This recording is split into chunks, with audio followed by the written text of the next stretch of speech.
Welcome everyone to this webinar today focused on top myeloma research presented at ASH in 2023. What a big year it was at ASH. I'm Dr. Brian Durie, the CSO and Chairman for the IMF. Very pleased to welcome our guests today, Jessie Daw, who's a support group leader from South Dakota, and also the leader of the Smolder Boulder, the Smoldering support group, a special support group, and Michael Tuohy, a patient obviously, and along with his wife Robin, they run two support groups back east in the Northeast. So welcome to both Michael and Jessie. We are functioning today in part because of our sponsors. Oh, there we go. Our sponsors today are AbbVie, Janssen Oncology, Karyopharm, and Sanofi. And now some housekeeping. Robin, if you want to take people through the housekeeping for today's webinar. Sure. Thank you, Dr. Durie, and thanks everyone for joining us today. Obviously, your input is important to us, so we'd love to hear back from you. Please take a few minutes at the end of this meeting, and there will be a little box that will pop up. Please complete this survey so we can continue to bring you valuable programs. And also, as a reminder, we do record our webinars, and you can find them here at myeloma.org. You can see this drop-down box titled Publications and Broadcasts. If you just click on that broadcast that is circled there right in front of you, you'll be able to find whichever video replay you are looking for, including today's, once we have that available. Thank you. Okay, so, all right. So the ASH meeting this year was in San Diego, and actually will be in San Diego again next year, which was helpful for the IMF, which is obviously based in California. So we were happy to just have a short drive down to San Diego. A huge meeting this year at ASH. Over 32,000 participants, 28,000 in person, 4,000 virtual, a record, I'm told, a total of around 7,000 abstracts, around 1,000 myeloma, and oral presentations, 136. Very important for the myeloma community, LBA, late breaking abstract, and plenary abstracts. These are the top abstracts for the whole of the ASH meeting. So these are abstracts that are felt to be important for every hematologist, oncologist who's coming to ASH. And so very important for myeloma to be part of that. And a lot of posters, over 850 posters, many to review carefully.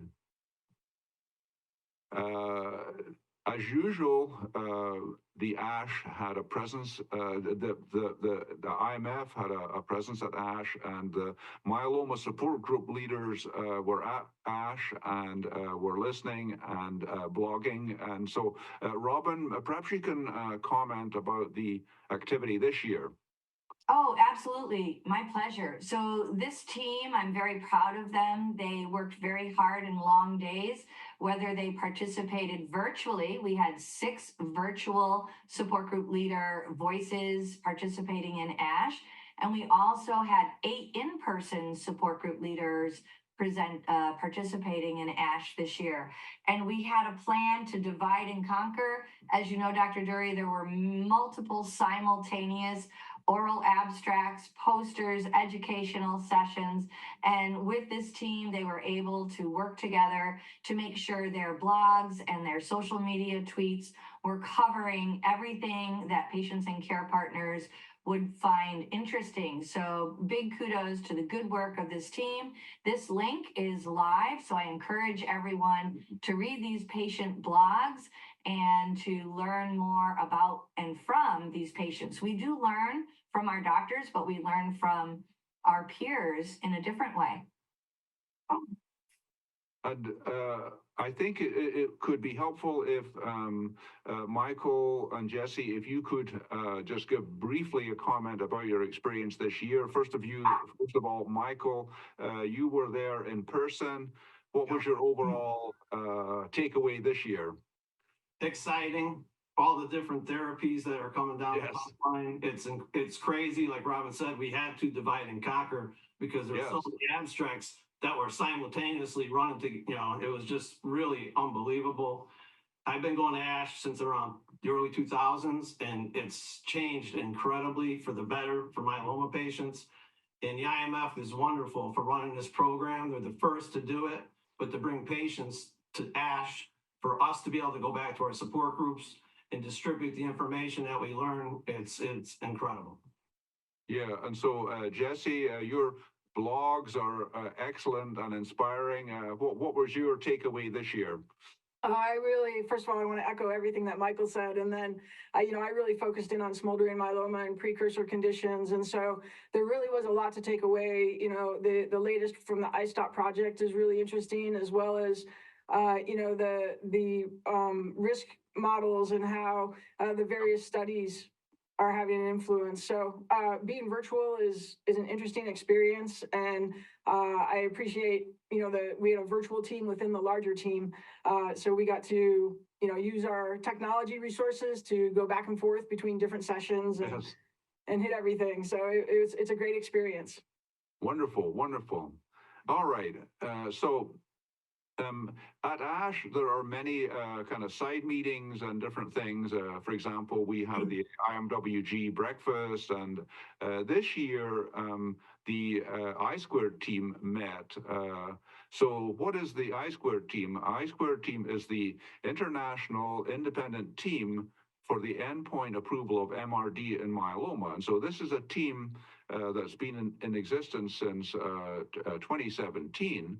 And we've been working all this time to see if we can persuade the FDA to approve minimal residual disease as an endpoint for myeloma. And so the good news is that we have a new meeting scheduled for April the 12th this year, where we have been invited to present to the FDA with the idea that maybe they'll be interested to approve MRD.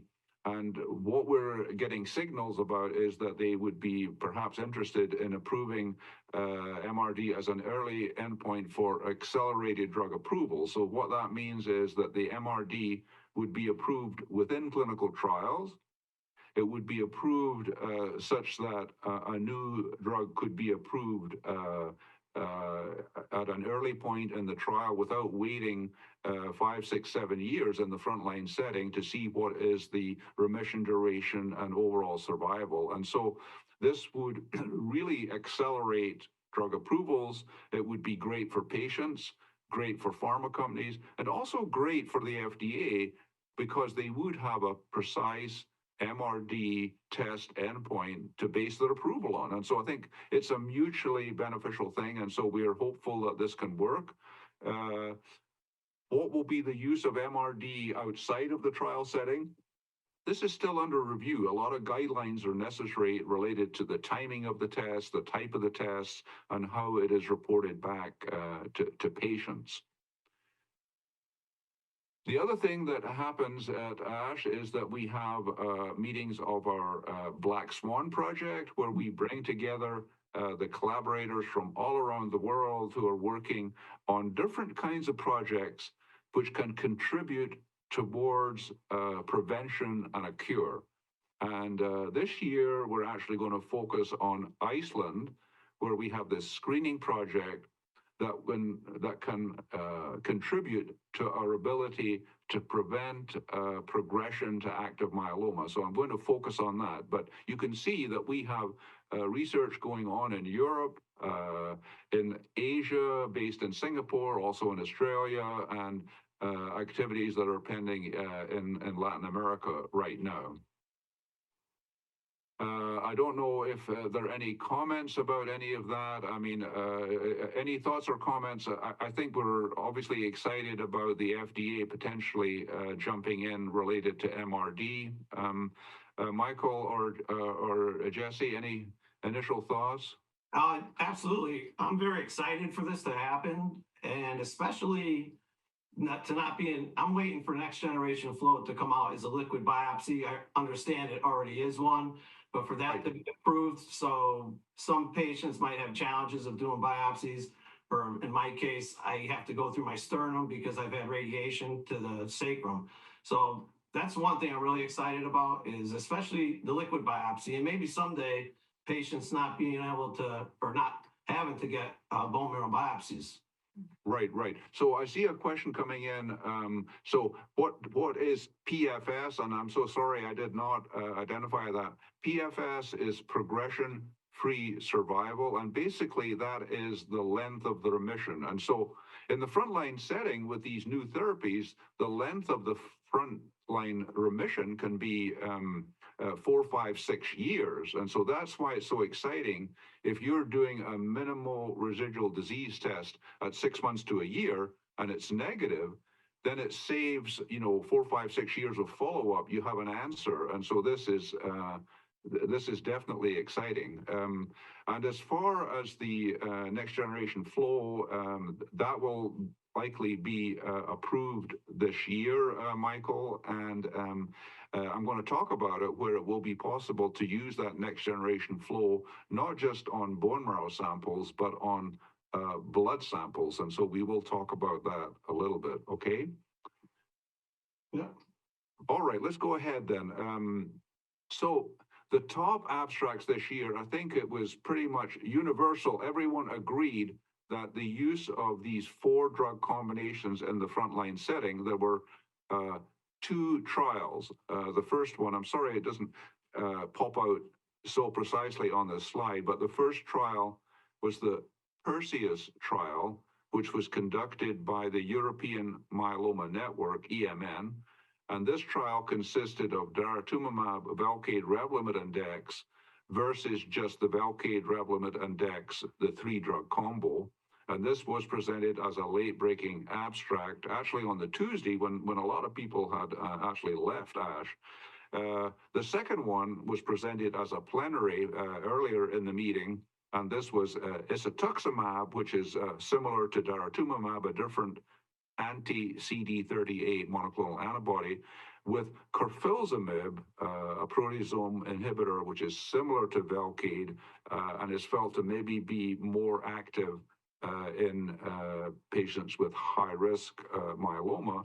And so a 4-drug combination with ISA KRD, the ISKIA trial, and this is a European Myeloma Network trial, number 24. So a lot of thinking and discussion about those. But I asked, okay, so this was great, but what did you guys think about at ASH? What was your takeaway from ASH? Okay, trying to get this to move forward. And so I asked Michael, okay, was there something that really caught your attention at that ASH that is just interesting to be aware of? And so Michael said, yes, abstract number 92. Yeah, so do you want to comment on that, Michael? I just thought it was really interesting how now we're hearing how levels of ferritin and fibrinogen can affect the outcome for patients on CAR T. And among other mutations, it has to be incredibly frustrating for a patient to go through CAR T and not get a very good outcome.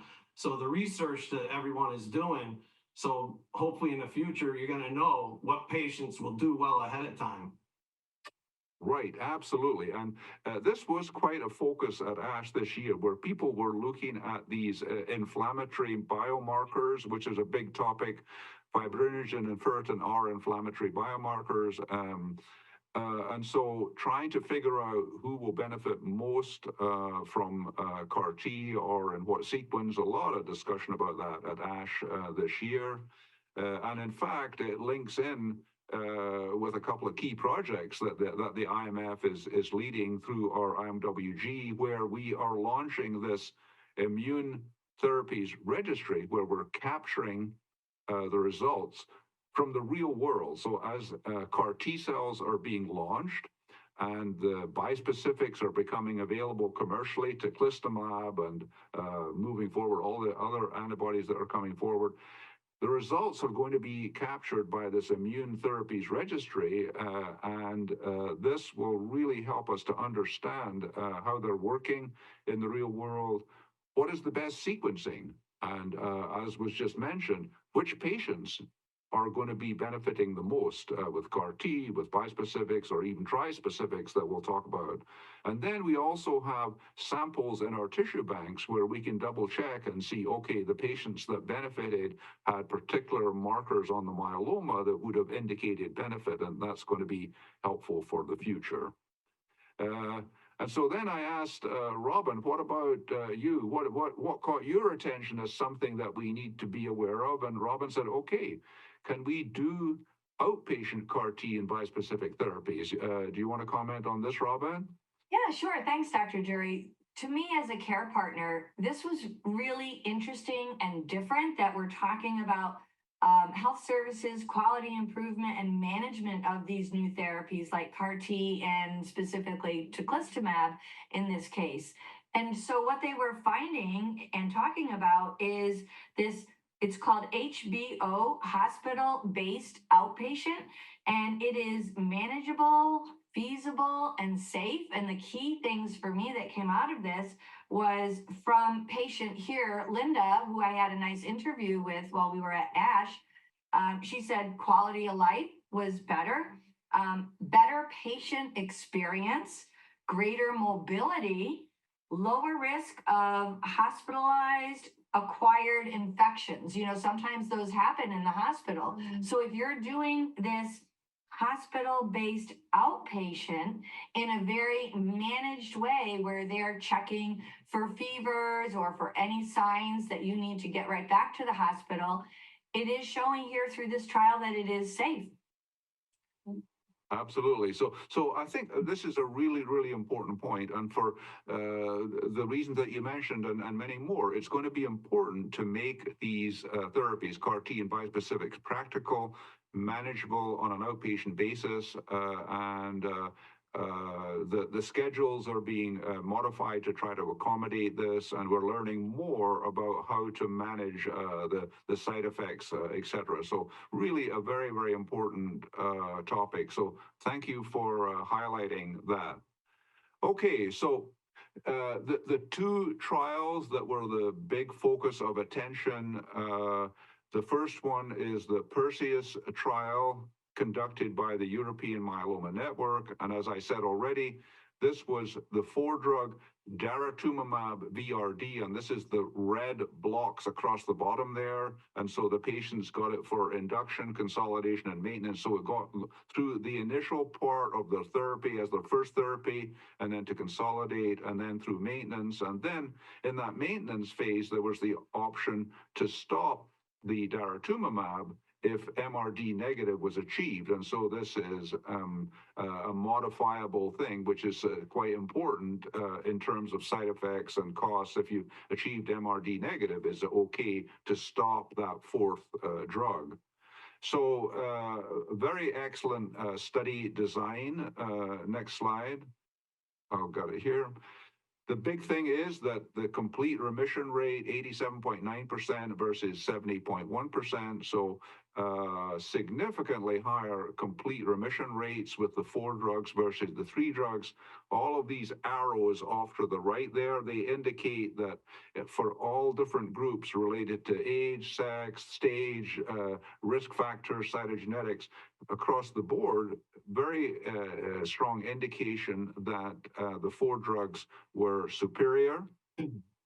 If you look at MRD negative, did the patients not only have a complete remission, but a deep and sustained MRD negative using the specialized bone marrow tests with a level of sensitivity 10 to the minus 5. That means 0 out of 100,000 or 10 to the minus 6, one level higher than that. You can see that absolutely there was more deep responses with the 4 drugs versus the 3 drug MRD negative, and also sustained, where that means there was follow-up testing 12 months later. And it's even more secure if you have that 12-month follow-up and it's sustained. This is a very strong indication of benefit. And this is translating into PFS benefit, progression-free survival, basically the length of that first remission. And you can see the average is right around 4 years. But you can see that at 4 years, over 84% are still in remission. So really a very, very strong first remission with the 4-drug combination. And then very similar with the Ischia trial. In this trial, isatuximab was used instead of daratumumab. So this is an anti-CD38, a monoclonal antibody. And then the Kyprolis, a proteasome inhibitor, carfilzomib, instead of Velcade. As I said, this is indicated to be perhaps more effective against high-risk myeloma. Again, followed on through a slightly different treatment protocol where they gave induction and then post-transplant. Obviously, this is in the frontline setting, which incorporated autologous stem cell transplant. And then they give something a little bit new, what they call light consolidation. So a little bit different protocol. And you can see the black boxes there where they're checking for MRD all along the way. And again, there we go. It doesn't like my finger touch here. MRD negativity by NGS in this case, by next generation sequencing, was showing that higher level next generation sequencing MRD. Now, this is quite interesting, actually, and this was commented on about this particular trial. At this point of the presentation, they do not have the length of that first remission, so they don't have that PFS data. What they have is the MRD, and so this would highlight the possible value of MRD. If MRD is going to indicate that the remission is going to be longer, the PFS is going to be longer, this would be sufficient to indicate that one could actually approve the isatuximab KRD versus KRD alone. So this is what we're looking to for the future. So it's pretty clear that the 4 drugs appear to be better. I think there are a lot of questions about will they be paid for? And what about the added toxicity and side effects? Is this going to be something that patients will feel are worthwhile? And so, Michael, as a patient, I think it's appropriate for you to comment on this. Absolutely, Dr. Durie. Actually, last year, we had a gentleman in our group that was newly diagnosed, and it was basically DARA RVD. And so my goal at ASH last year was every myeloma expert I came across, I asked them 3 drugs or 4 drugs. Everyone said 4 drugs. And now this year, the data shows how much different or how much better patients are with the 4 drugs. And I recall at the IMWG review with you and Dr. Martin discussing a standard risk patient on DRVD can get 7-8 years. So right. If you're MRD negative, you could take the DARA away, and if you need it down the line, you have it because you're not refractory to it. So it's very interesting, and it's a new normal, I think. It's what it seems like it's becoming. Right. And I think that the truth is we don't have those exact data. As you know, patients can do well with BRD for many years. I was the leader of the SWOG trial, which was BRD versus RD, and so that's the 077 trial. Started in 2000. We planned it in 2007, and so that particular trial is still open because patients in the VRD arm are still in remission. Yeah. No, I've gotten died since 2005 with one therapy. Right. And so we know that the three drugs can work well for a long time. So there is more that we need to learn, but Yeah. in the big picture, four drugs is certainly better than three. And there's a question here. These particular trials were in the transplant setting. Okay, so this is a focus on transplant eligible patients, just to answer that. Yeah. So Jessie, what's your thinking about this? What's your take on this? Yeah, I mean, I think you kind of just touched upon one. I had noted that both of these trials were for transplant eligible. And so, what are the implications for those who are transplant ineligible? And then the other question that I had related to that is, will risk factors play a role in, what a frontline approach would be and that possible reimbursement question? Right. Well, as I understand it, the reimbursement is looking promising in the U.S. and in Europe. So I do believe that it will become reimbursable. But I mean, it does take a big toll on the healthcare costs and the like. That's for sure. In the non-transplant setting, just to comment, there are other trials going on. We have the Maya trial, which is daratumumab Rev-Dex, which is a triplet, which in that non-transplant setting is actually remarkably effective, with a first remission in that 4 or 5 year range as well. And so using four drugs in the non-transplant setting is probably going to be beneficial, but will be adding to a benefit which is already pretty good, actually. I noticed a comment there, carfilzomib, one of the advantages of carfilzomib versus Velcade is the lack of any major neuropathy. So that is an important point there, just to answer that. Yeah. Okay, so big emphasis on MRD. What is the status of MRD testing? And actually, Michael touched on this already. What is exciting is that instead of doing bone marrow testing, a lot of results were presented indicating that MRD testing can be done using blood testing. And so I'm just going to show you a little bit of information about that. That if we want to convert MRD testing into clinical practice, in clinical trials, we're doing the testing in the bone marrow. In routine practice, we're not sure how to do it reliably. And the fact that you have to be constantly doing bone marrows hinders that routine implementation of MRD testing. And so there are three types of blood testing that were presented at ASH indicating that this could be the way to go. The first one is called CTCs, and this is something that the Spanish talk about.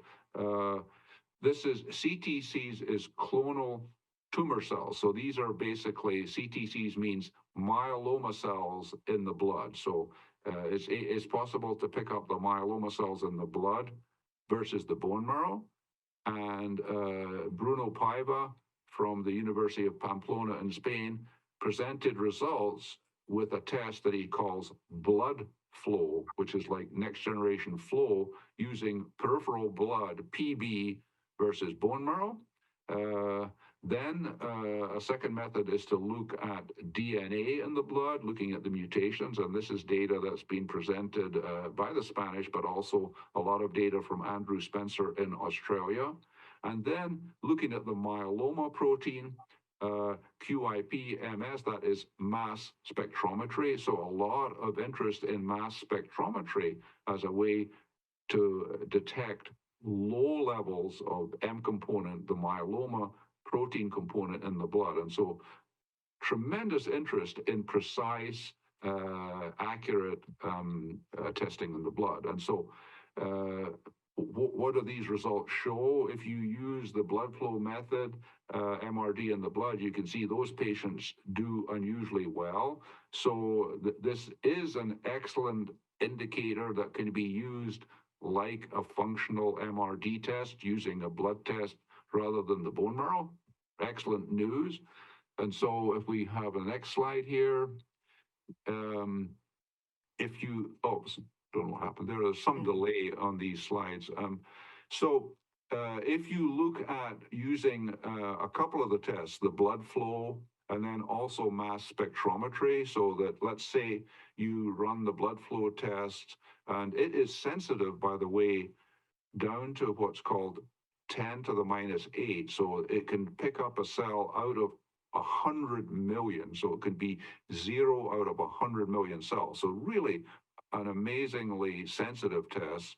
And then the quantitative mass spectrometry.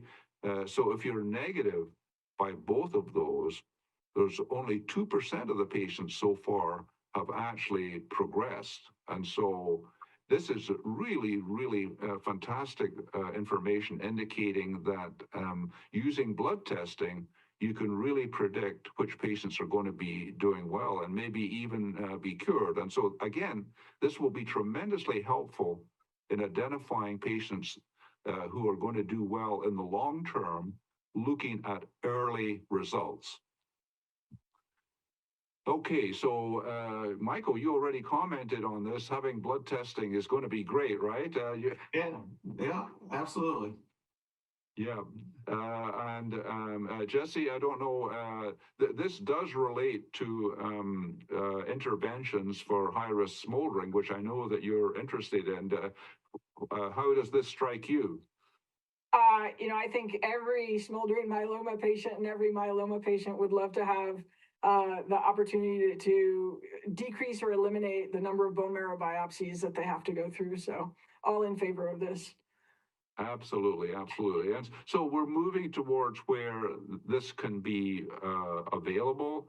Both the next generation flow testing, which is now in the hands of a company called Becton Dickinson, a very strong company that will move this forward for FDA approval, which should happen in the next year or so. I'm not sure exactly when that will get full approval, but it's moving forward. And then mass spectrometry, which should get approved this year. So we're moving towards the availability of this testing, so it's not just pie in the sky. Do you see that availability primarily in specialized centers, or do you see that eventually being available in your community settings? Right. Very, very good point. I mean, I think that the mass spectrometry, it is potentially available at large centers, but from a financial standpoint, it may end up being something where the samples are sent to a larger lab. One of the big lab companies, LabCorp, for example, are indicating that they might be interested in running mass spectrometry. And of course, you can send samples even now to the Mayo Clinic to get mass spectrometry done. For next generation flow, most of the large centers do have the capability of the flow cytometry. And so it could be that the next generation flow will be done mostly at, certainly a regional center level. Any of the centers that are really focused on myeloma should be able to do that next generation flow. So we just have to see how these things evolve. We do need proper guidelines for both of those things. One of the things about MRD testing, it's not just the test, it's about when do you do the test? How are the samples processed? And what are the reliability? Were there enough cells that were available, even with the bone marrow? Was it a good bone marrow sample, for example? A lot of details need to be set up as guidelines. Dr. Durie, I just had a quick question. Yes. I understand mass spec will be relatively inexpensive as far as blood tests go. But that is correct. Next generation flow is a blood test. I understand it takes 10 vials to fill up to get a blood test for next generation flow. Oh, okay. How So expensive will that be? Yes, yeah. Good point. So the next generation flow on the bone marrow is a routine thing, and that is going to cost around $100. Well, the base cost is $100. One never knows about markup. We know about markup, when you go to Costco. I mean, we don't know what the ultimate price might be, but basic cost is low. For the blood, you're right. that blood flow test, you need to have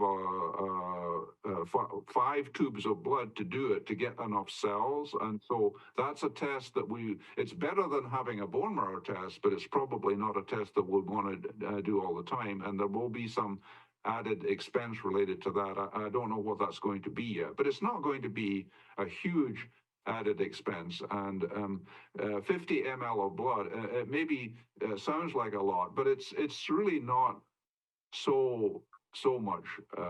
So it's definitely doable. All right. Good questions. I see questions coming in about fast cars. Yeah. Yeah, one of the CAR T cells that were presented at ASH was the fast CAR, which is a type of CAR T cells developed in China, where they can provide the manufactured CAR T cells very, very quickly, fast. So results were presented and actually are really, really good. And this particular method, the fast CAR technique, is going to become broadly available because this particular method was just bought by the large bio company. AstraZeneca just bought the fast CAR from China. And so this fast CAR, which makes the CAR T cells available much more quickly, will actually become more broadly available in the coming months to year, okay? All right.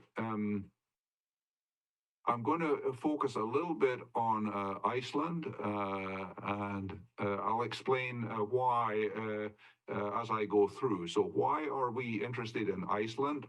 We have this project in Iceland, which is supported through the Black Swan Initiative. Iceland screens, treats, or prevents multiple myeloma. And at ASH this year, as well as last year, a lot of the results were presented.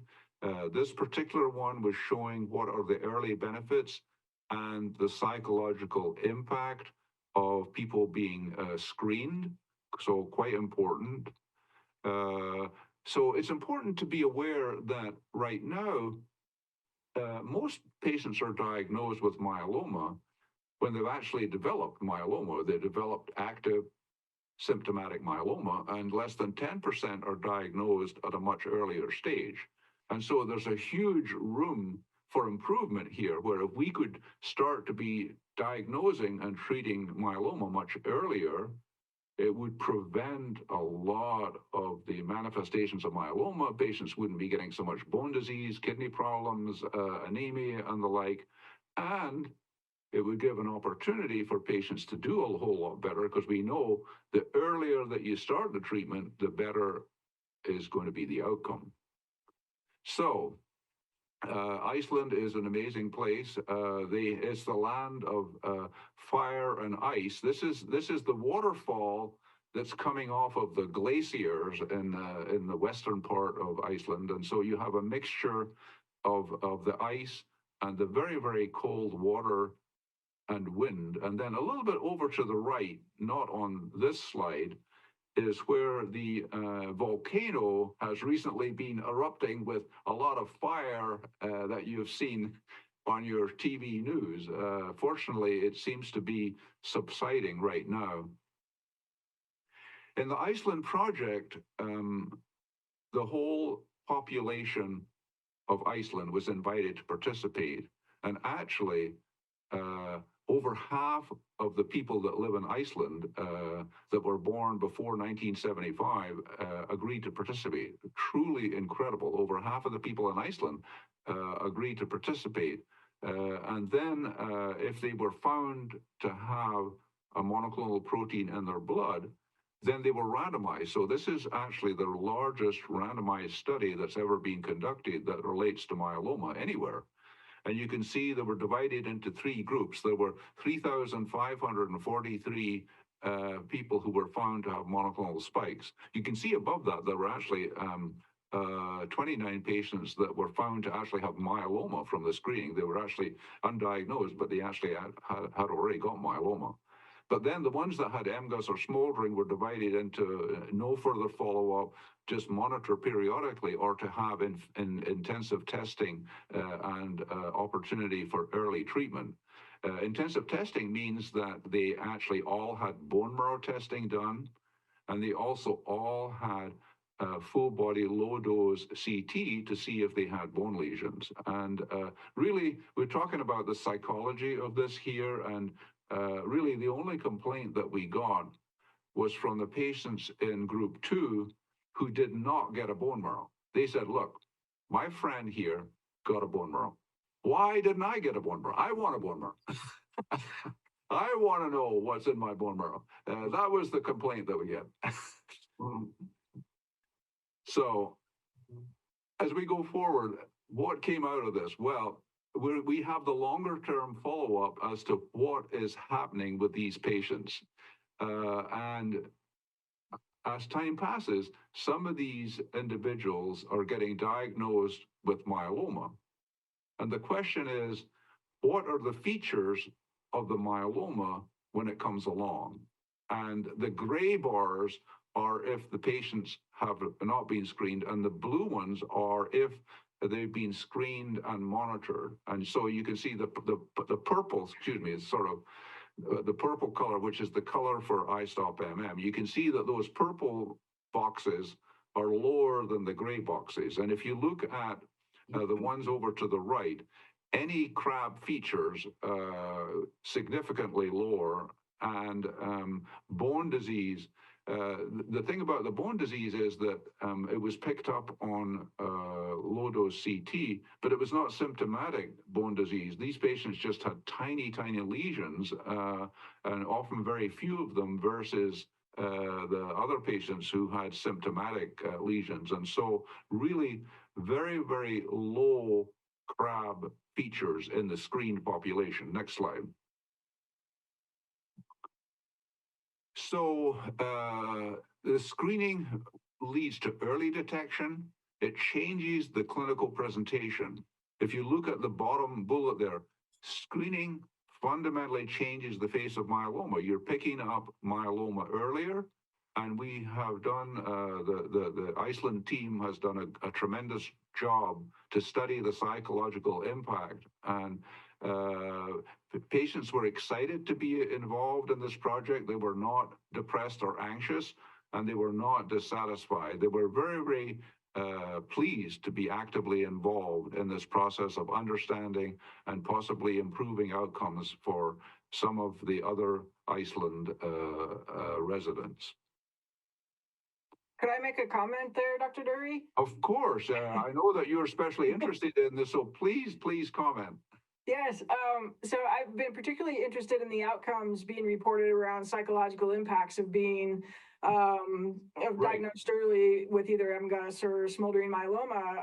It's been on my radar for a couple of years. And so this year at ASH was the first time that we saw this data. And I have to admit, I was quite surprised to see that their data showed that there weren't increased levels of anxiety or depression or sense of life dissatisfaction.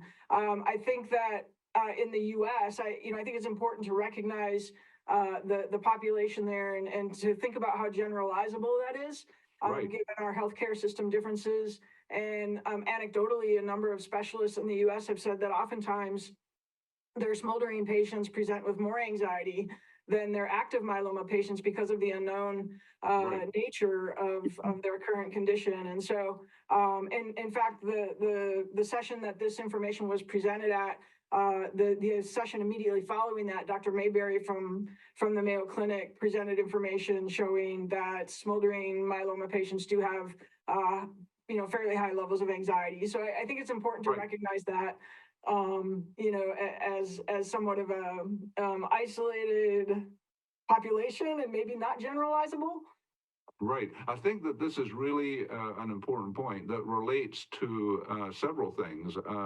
Number one, all of these individuals were coming into a specialized MGUS and smoldering clinic. It's the largest such clinic anywhere in the world. So there's a special clinic that is just dealing with MGUS and smoldering myeloma.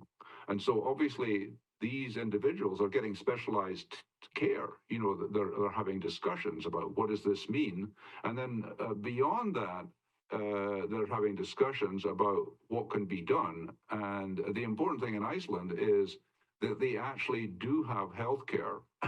So what that means is what can be done will be available to them, and it will be offered to them, and they will be able to go ahead and get whatever appropriate treatment is recommended. And so I think that the fact that they have time to talk to the doctor, come in and spend time, which has happened. They come in and fill in these questionnaires, and then they spend a lot of time talking to the nurses and the doctors. So there's a lot of kind of one-on-one support for these individuals.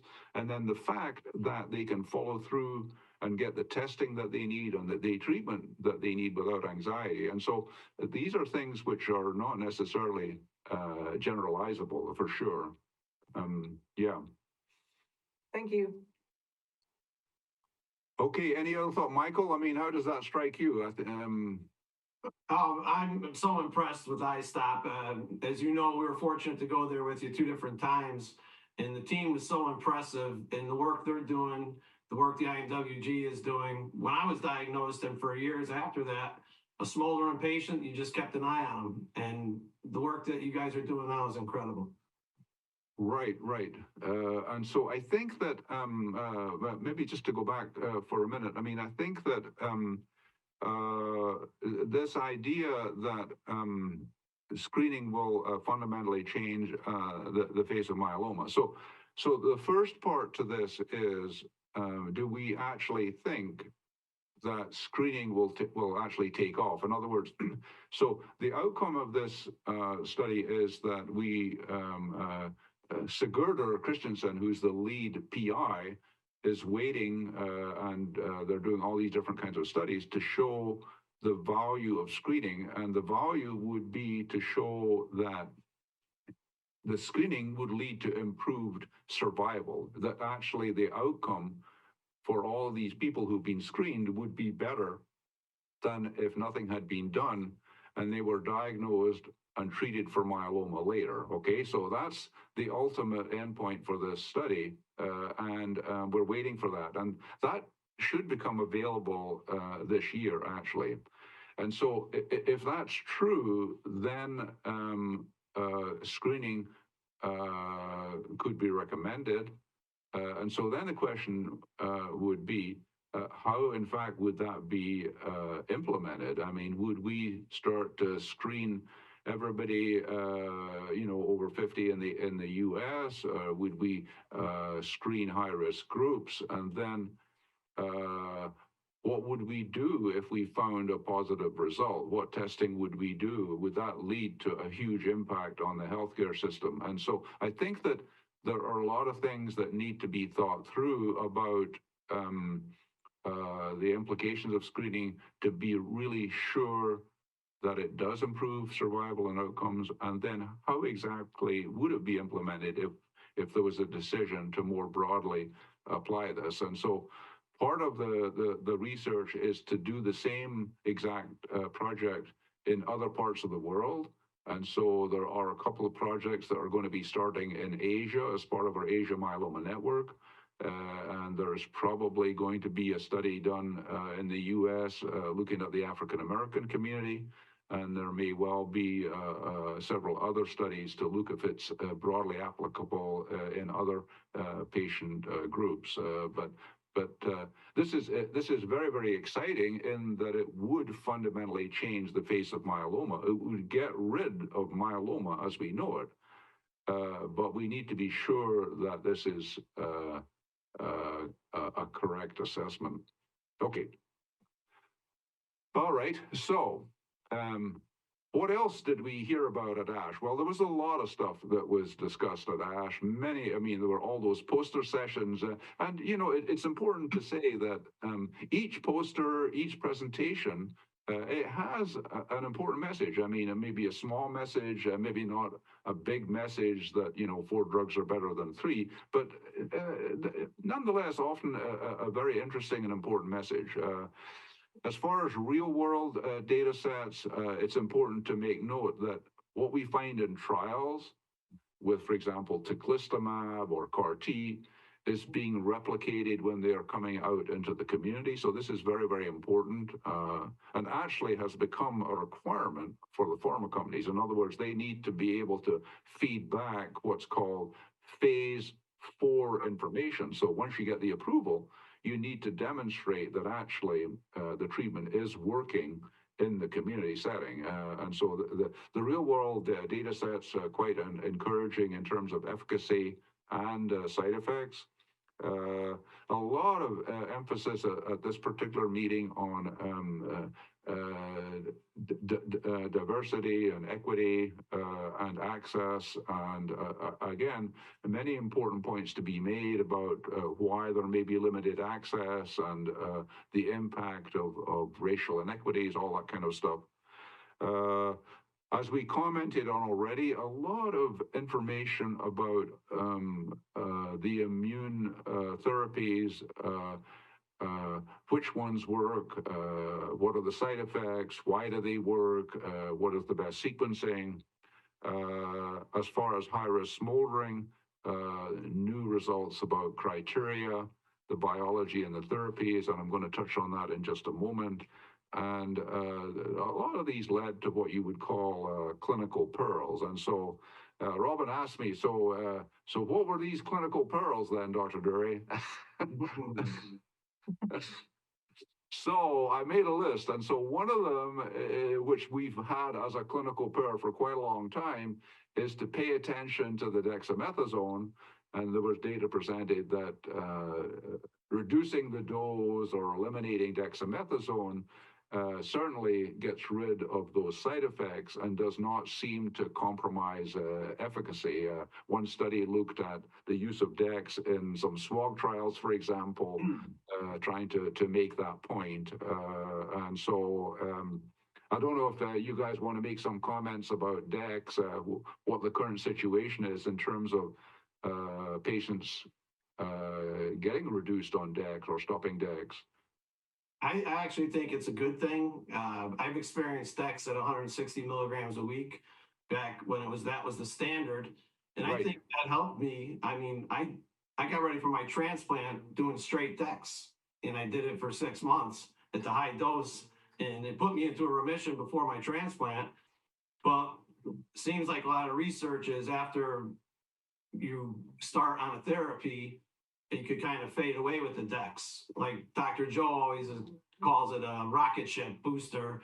And when you're in therapy, you could fall away from the Dex because Dex is a wonder drug. It helps everything work better, but there are a lot of side effects that aren't favorable. Absolutely, absolutely. Now, before we had a lot of these newer therapies, the immune therapies and the like, we often did use lower doses of Dex or even prednisone, actually, to try to maintain remissions because you needed that steroid to get remissions and to maintain remissions. But now, since we have so many other therapies which are effective, we don't need to kind of have that crutch, and it's good to get away from the side effects of Dex, the effects on weakening the bones and the ups and downs of the moods and all these different things that we know so well. So we talked about the CAR T. There was a discussion about access. There is one that was presented. The DD-BCMA from Kite and Acela, this is one which has a slightly different nuance to the CAR T binding, and the Kite has a very wide manufacturing and distribution capability, and so there was some excitement that this product, the DD-BCMA, might be a little bit better and make the CAR T more broadly available, both in the US and also in Europe. So this was, I think, interesting for a number of people. The fast CAR, the fast manufacturing, this obviously has caught a few people's attention and was actually bought by AstraZeneca. So obviously something that many people think is an exciting next generation CAR T cell. And so the other next generation is to have CAR T cells that are directed against this second important target on myeloma. Obviously, myeloma has B cell maturation antibody, BCMA, on the surface, but also a majority of myeloma cells also have this GPRC5D on the surface. And so both CAR T and bispecifics and trispecifics are targeting this GPRC5D, and really quite exciting. Do either one of you have any comments about the CAR T cells? I mean, I think it is. I'm looking at kind of like the next generation of the CAR Ts, really.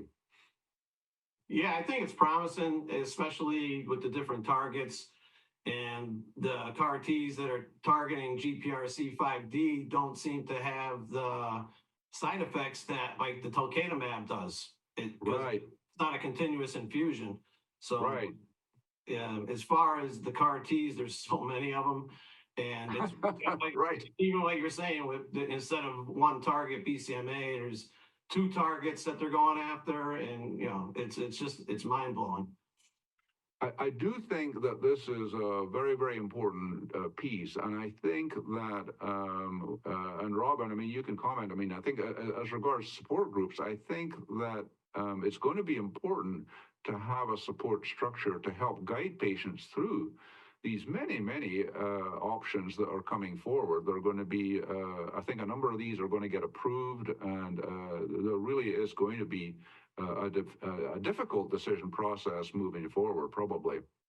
Yeah, I think it's an educational opportunity to bring the questions up at your support groups, and of course with your healthcare team, to really understand the targets, why they're different, as Michael mentioned. But if we drop down a few bullet points there to the tri-specifics, I think are interesting, where if you are getting these side effects from the hair, skin, nails, mouth, but now you're targeting two at the same time, maybe those side effects won't happen because it's two targets.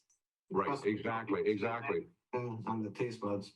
But the other one, the HPN 217, I thought was exciting too, because it binds to albumin and BCMA, but the albumin is like a time release, so maybe less infusion time. Right. Yeah, the HPN 217. Yeah. So these trispecifics, very, very interesting to try to get these targets built into the one molecule, or to make them more sustainable. Very, very interesting. And I think that combining, I think shortening, I think there's a lot of interest with, and maybe we can comment on, maybe Jessie, you can comment on this. There was a small study, but very exciting study, the ImmunoPrism, which was the bispecific, the teclistamab, in high-risk smoldering myeloma, which produced amazing results. But this was actually a 2-year treatment with teclistamab, which is certainly not trivial. So what was your reaction to this kind of exciting presentation? Small but exciting, probably, right? Yeah, it is really exciting. And as I understand it, the ImmunoPrism study is still enrolling as well. They found that early treatment is having, really good outcomes, for those high-risk smoldering myeloma patients. All the patients seem to be responding to treatment with fewer side effects compared to other similar therapies. So, the results seem promising at this point. If I might be confusing this with another study, but is this a platform study, or am I confusing that with the linker SMM study? Yeah, there's another one. Yeah, Okay. Yeah, but anyway, yeah. So I think that this is a small study. I mean, it's one of those which is a key one, in that it shows the dramatic benefit potentially with teclistamab, and people are looking at, what about talquetamab if you target the GPRC5D in a similar setting? But also, as we were talking about, the length of the treatments are linked to the efficacy and also to the toxicity. But one interesting point, even with the small numbers, was that most of these patients were responding very quickly. And so one could definitely make a case for shorter therapy that would be more manageable and with less toxicity, right? Yeah, I think that's definitely very promising. And, like with a lot of smoldering trials, we need that time to really see how they play out, right? Exactly. There's so much exciting happening. A lot of excitement. And I mean, obviously, we have the results, which I mentioned already, with the 4 drugs. There was a follow up presented with the 3 drugs. There was longer term follow up with the 3 drugs, the KRD study that where we have long term follow up. So that with a lot of these different trials, everything from Revlimid alone, which is from the Spanish study, all the way to KRD, Dara KRD, very, very promising results mostly. And there was Dara alone also data presented. And so it's going to take some time to sort out what will be the most beneficial, both in the short term and then in the longer term, to see what is the value. Right. Yeah. Maybe just one final comment about that is that it seems like, certainly with the Revlimid, that having Revlimid, which is a controlling therapy, doesn't seem to compromise later interventions. So we've already commented side effects, infections, but then kind of crazy side effects with the anti-GPRC5D affecting the skin and the nails and taste. And so a lot to be thinking about and to be aware of as we move forward with all of these exciting new therapies. And we definitely need to be in a position to best guide patients who are learning about all of this jargon, what is JNJ 5322, my God, what are all these words? And who had ever heard of dysgeusia, right?